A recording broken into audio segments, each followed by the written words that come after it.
Listen, it was a big night tonight for us.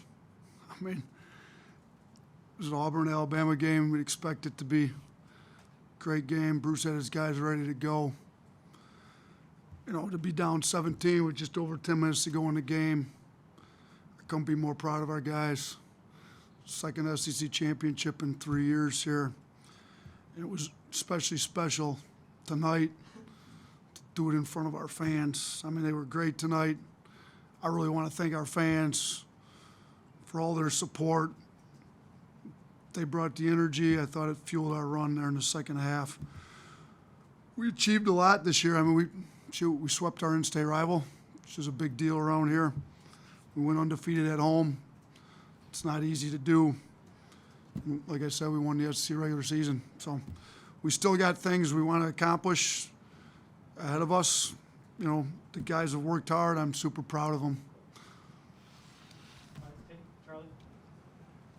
Yeah, Coach, you talked about the fans. You guys are undefeated at home this season. Just what is it meant to play here, and how special has it been to play in front of these fans and to win all these games? These fans have been great since we've got here. I was really happy we were able to win this thing outright, do the celebration in Coleman.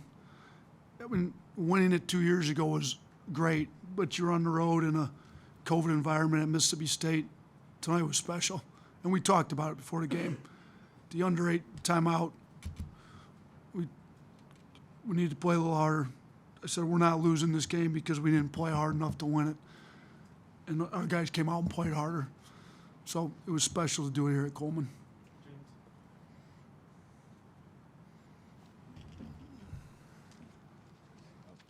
Hey, Nate. So there was some talk on Twitter that, Javon Quinerly may be the X factor for you guys in Tuscaloosa. Is that something you agree with? And just talk about his performance tonight. I can't be more proud of JQ. I mean, I told him, I told the team, we're getting the March version of JQ. He's definitely the X factor. He's played great for us, particularly in the second half, the last 2 games. I mean, he's obviously really talented. I mean, you look at his line tonight, he ends up with 24 points, 6 assists, not 1 turnover, led the team in plus-minus at plus 16, really getting locked in on the defensive end. He knows how to win, and he's making a lot of winning plays on both sides of the ball for us. How much, Nate, over here.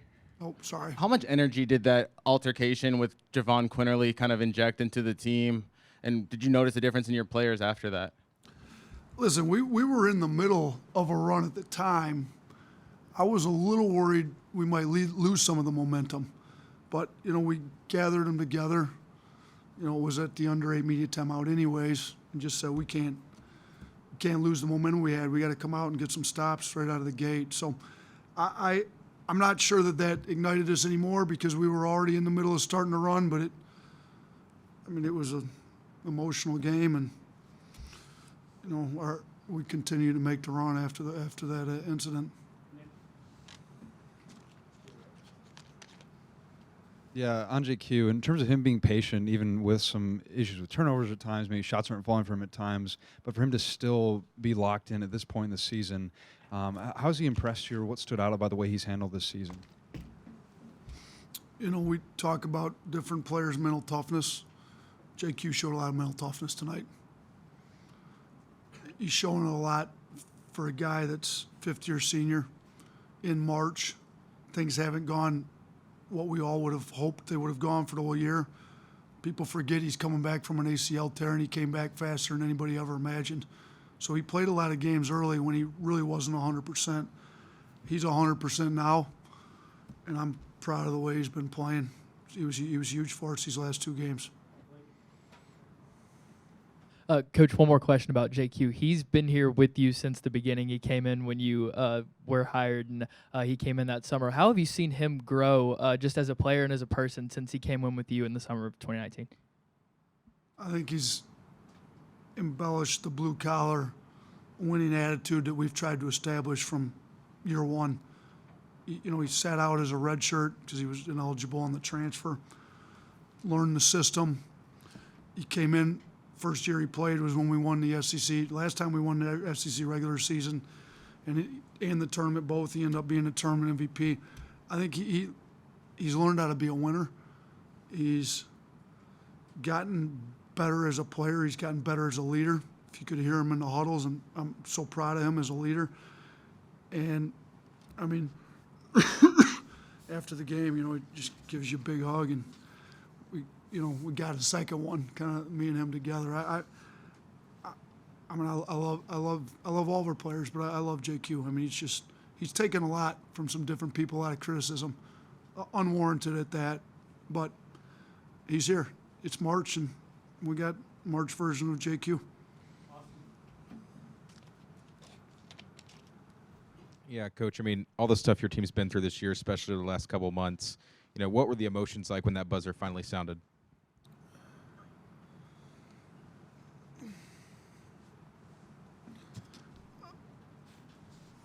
Listen, I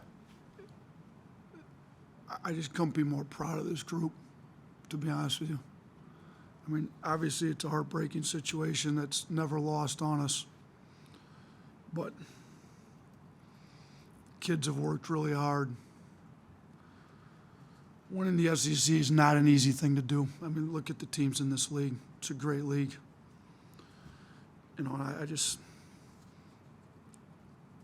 can't tell you how proud I am of this group this year. Brandon Miller, obviously not the best offensive night for him. How did he handle that? But on the same side, or on the flip side of that, was there any way that you were going to take him out of the game in the second half? It's a great question.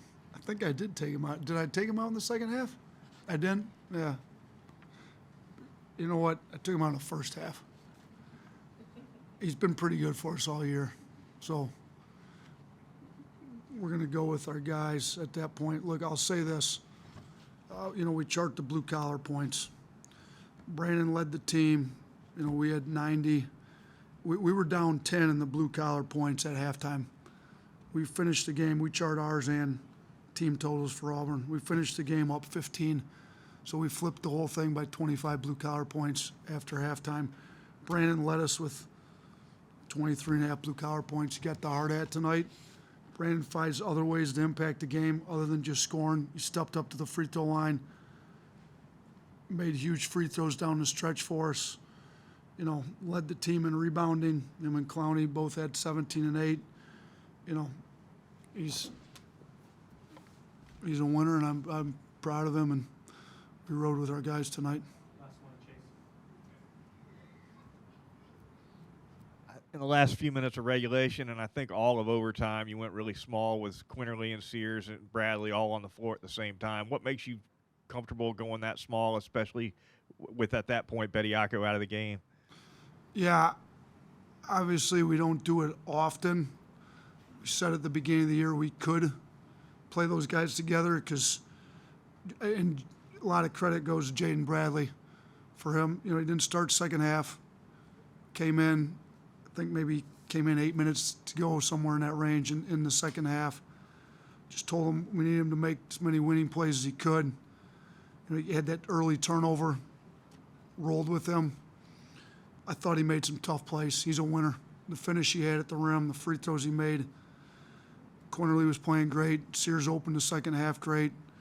And some of our other bigger wings, have been struggling a little bit. So we can go with 3 guards. I mean, shoot, we like to play guards. So it's better to do it when Charles is in the game. Obviously, we didn't have that luxury tonight. So you got to give Noah Clowney a ton of credit, protecting the rim. When he was in the game, I mean, you look that he had the second highest plus-minus on the team. I mean, Quinerly was plus 16.